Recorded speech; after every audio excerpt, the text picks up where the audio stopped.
Assalamualaikum warahmatullahi wabarakatuh. Selamat bertemu kembali para mahasiswa sekalian pada materi kuliah Hukum Acara Mahkamah Konstitusi. Nah, pada materi pertemuan ketiga ini uh, kita akan coba mengangkat tema uh, tentang permohonan. Jadi bagaimana mengajukan permohonan sengketa pada peradilan Mahkamah Konstitusi. Untuk itu, sebagai awal dari program ini, kita coba untuk memulai pada slide berikut ini.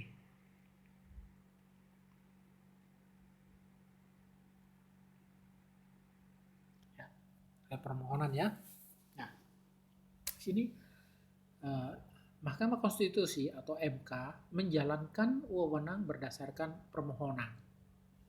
Jadi sebagai lembaga peradilan, MK menjalankan wewenang yang dimiliki berdasarkan permohonan yang diterima. Istilah dalam Undang-Undang Nomor 24 Tahun 2003 adalah permohonan, bukan gugatan seperti dalam hukum acara perdata. Istilah permohonan memang seolah-olah menunjukkan bahwa perkara yang diajukan bersifat sepihak atau satu pihak, begitu. Oh, bukan sepihak tapi satu pihak, atau ex parte atau voluntaire. Ya. Padahal dalam kelima wewenang yang dimiliki MK dapat dikatakan 4 diantaranya terdapat pihak termohon. Istilah permohonan digunakan menurut Marwarar Siahaan adalah karena nuansa kepentingan umum yang dominan dalam setiap perkara yang ditangani Mahkamah Konstitusi. Walaupun suatu perkara diajukan oleh individu warga negara, namun putusannya berlaku umum dan mempengaruhi hukum dan ketatanegaraan. Kemudian saat wewenang MK masih dijalankan oleh Mahkamah Agung digunakan dua istilah berbeda. Jadi pada saat wewenang MK masih dijalankan MA, yaitu sebelum terbentuknya Undang-Undang Nomor 24 Tahun 2003 tentang Mahkamah Konstitusi, setelah perubahan keempat Undang-Undang Dasar 1945, digunakan dua istilah yang berbeda, yaitu permohonan dan gugatan. Peraturan Mahkamah Agung Nomor 2 Tahun 2002 tentang tata cara penyelesaian sengketa tata cara penyelenggaraan wewenang Mahkamah Konstitusi oleh Mahkamah Agung menggunakan istilah permohonan untuk perkara 1. Pengujian undang-undang, 2. Sengketa kewenangan lembaga negara yang kewenangannya diberikan oleh Undang-Undang Dasar, dan 3. Memutus pendapat DPR tentang dugaan Presiden dan atau Wakil Presiden telah melakukan pelanggaran hukum atau perbuatan tercela dan atau tidak lagi memenuhi syarat sebagai Presiden dan atau Wakil Presiden sebagaimana diatur Undang-Undang Dasar 1945. Istilah gugatan dipakai perkara ini pertama, perselisihan hasil pemilihan umum. 2. Pembubaran partai politik. Lantas, adanya Undang-Undang Nomor 24 Tahun 2003, semua perkara memakai istilah permohonan. Ya. Namun kemudian dengan adanya Undang-Undang Nomor 24 2003, istilah yang digunakan untuk semua perkara adalah permohonan. Permohonan diajukan secara tertulis dalam bahasa Indonesia oleh pemohon atau kuasanya kepada Mahkamah Konstitusi. Dengan demikian, setiap permohonan harus ditandatangani oleh pemohon atau kuasanya, serta dibuat 12 rangkap. Di dalam permohonan harus diuraikan secara jelas perkara yang dimohonkan terkait dengan salah satu wewenang Mahkamah Konstitusi. Kemudian permohonan sekurang-kurangnya harus memuat nama dan alamat pemohon, uraian sudah jelas, uraian perihal dasar permohonan sesuai perkara yang dimohon dan hal-hal yang diminta untuk diputus. Jelaskan begini. Jadi permohonan disertai dengan alat bukti yang mendukung permohonan dimaksud. Walaupun ya tidak menutup kemungkinan pemohon atau pihak terkait mengajukan bukti tambahan dalam proses persidangan. Selain itu, Pasal 31 ayat 1 Undang-Undang 24 tahun 2003 tentang MK menentukan bahwa permohonan sekurang-kurangnya harus memuat A. Nama dan alamat pemohon. B. Uraian mengenai perihal yang menjadi dasar permohonan sesuai dengan perkara yang dimohonkan. C. Hal-hal yang diminta harus diputus. Ya, demikian. Berikut.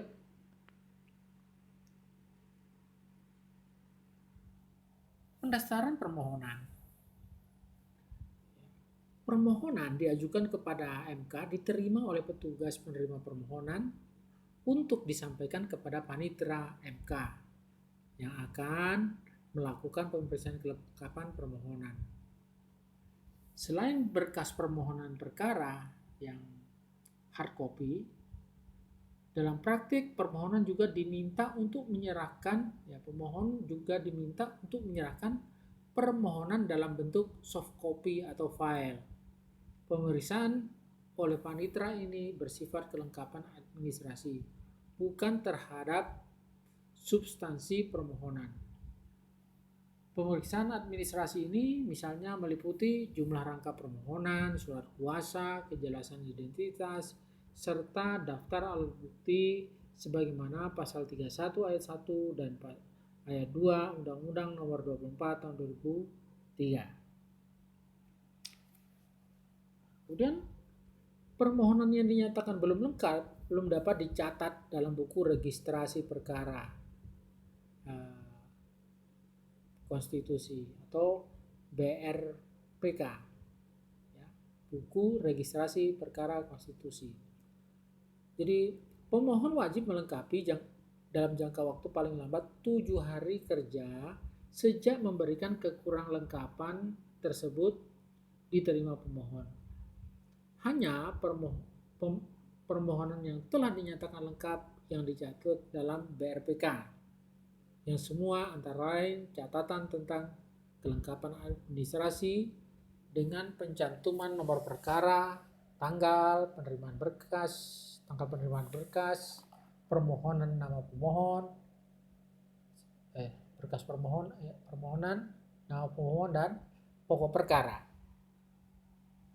Setelah dinyatakan lengkap dan diregistrasi dalam buku registrasi perkara konstitusi atau BRPK, MK akan menetapkan hari sidang pertama dalam jangka paling lambat 14 hari kerja. Artinya, penetapan jadwal sidang pertama dimaksud adalah paling lambat 14 hari kerja, serta diregistrasi sidang-sidang pertama itu sendiri dapat dilakukan lebih dari 14 hari kerja. Penetapan jadwal sidang pertama ini harus diberitahukan kepada para pihak dan diumumkan kepada masyarakat. Pengumuman ini dilakukan dengan cara menempelkan salinan pemberitahuan di papan pengumuman MK yang khusus disediakan untuk itu. Dalam praktek, pengumuman jadwal sidang juga dilakukan dengan memuat di laman Mahkamah Konstitusi, yaitu www.mahkamahkonstitusi.go.id atau www.mahkamahkonstitusi.go.id. Nah, alur permohonan dapat dilihat pada ragaan di bawah ini. Ya. Ragaan pertama, alur permohonan. Jadi dimulai dari pemohon, ya, menyerahkan hard copy dan soft copy permohonan, kemudian diterima oleh panitera. Setelah diterima, dilakukan pemeriksaan kelengkapan. Ya, jika belum lengkap, dikembalikan kepada pemohon. Lain halnya, ketika dinyatakan lengkap, maka berkas permohonan tersebut diregistrasi di buku registrasi perkara konstitusi atau BRK, BRPK.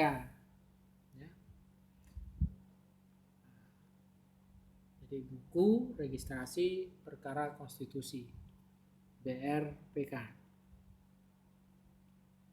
Nah, setelah terregistrasi di BRPK, ada waktu 14 hari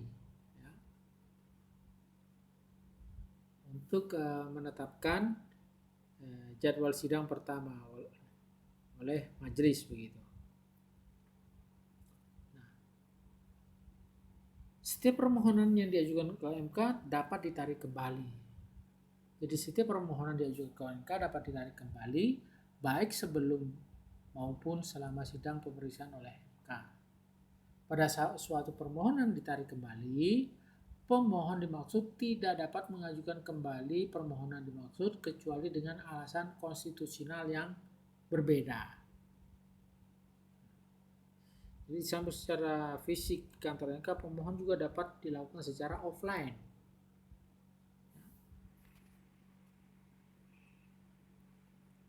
Berikut alur permohonan secara online. Jadi di samping permohonan fisik ke MK, permohonan juga dapat dilakukan secara online melalui sistem informasi yang dikembangkan dan menjadi satu dengan laman MK. Namun demikian, pengajuan perkara secara online harus tetap diikuti dengan penyampaian berkas perkara secara fisik. Secara garis besar, alur permohonan online disaksikan dalam peragaan di bawah ini. Jadi, pertama, pemohon mendaftarkan permohonan lewat laman MK atau www atau www.mahkamahkonstitusi.go.id gitu ya. Dengan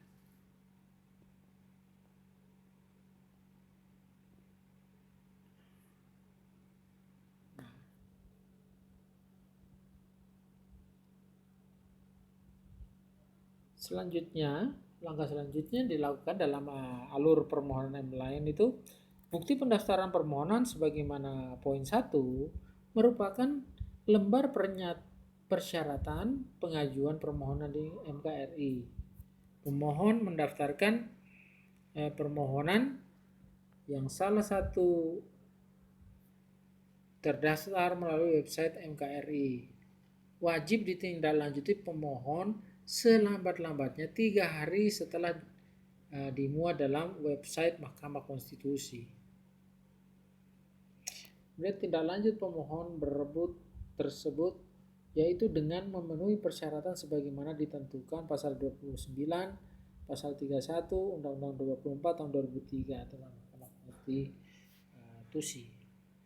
Jadi di samping permohonan fisik ke kantor MK, permohonan juga dapat dilakukan secara online melalui sistem informasi yang dikembangkan dan menjadi satu dengan laman Mahkamah Konstitusi. Namun demikian, pengajuan perkara secara online harus tetap diikuti dengan menyampaikan berkas perkara secara fisik. Secara garis besar, alur permohonan online disajikan sebagaimana berikut ini. Jadi, alur agaan permohonan online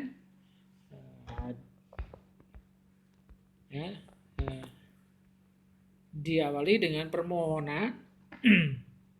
Pemohon mendaftarkan permohonan melalui laman MK atau www.mahkamahkonstitusi.go.id dengan menginput data pada formulir permohonan. Bukti pendaftaran permohonan sebagaimana yang disebut tadi merupakan lembar persyaratan pengajuan permohonan di MKRI. Pemohon mendaftarkan permohonan yang sudah terdaftar melalui website MKRI, yaitu www.mahkamahkonstitusi.go.id. Jadi wajib ditindaklanjuti pemohon selambat-lambatnya 3 hari setelah termuat dalam website MK.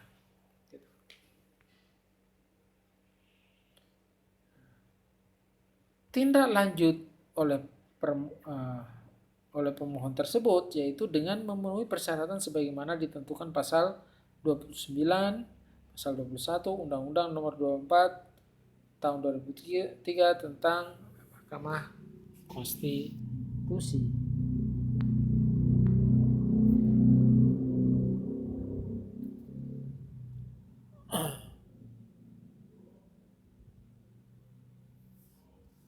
Jadi permohonan perkara online diatur dalam Peraturan Mahkamah Konstitusi atau PMK nomor 18 tahun 2009 tentang pedoman pengajuan permohonan elektronik atau electronic filing dan pemeriksaan persidangan jarak jauh atau video conference. Untuk mengajukan permohonan secara online, pemohon harus melakukan registrasi baik secara online maupun offline guna mendapatkan nama identitas atau username dan kode akses atau password. Itu untuk mengakses program Sistem Informasi Manajemen Elektronik atau disingkat SIMPL. Melalui SIMPL dapat diajukan permohonan, alat bukti, penambahan dokumen, serta daftar sanksi dan ahli yang diajukan. Username dan password tersebut juga akan berfungsi sebagai tanda tangan elektronik atau electronic sign dalam proses di Mahkamah Konstitusi.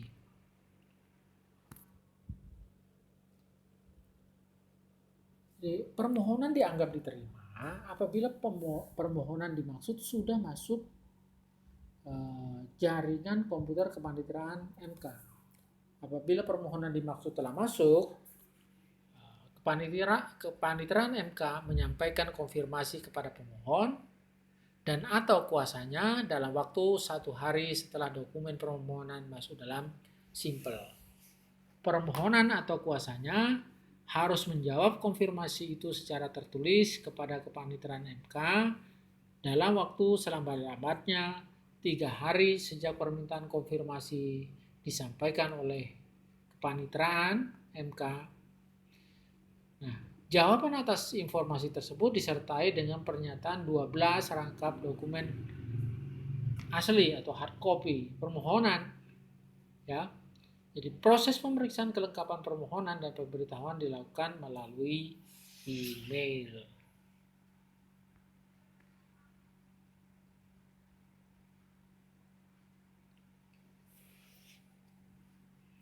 Kemudian permohonan online yang telah memenuhi syarat.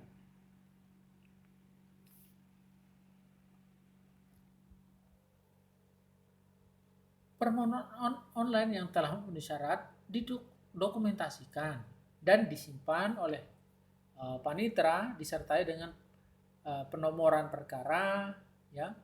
Dan panitera mengirim akta registrasi perkara kepada pemohon melalui email dalam waktu 7 hari sejak diregistrasi. Jadi itulah materi kuliah yang dapat kami sampaikan kepada para mahasiswa hukum sekalian, ya. Jadi itu yang bisa disampaikan. Dengan akhir kata kami ucapkan wassalamualaikum warahmatullahi wabarakatuh. Sekian dan terima kasih.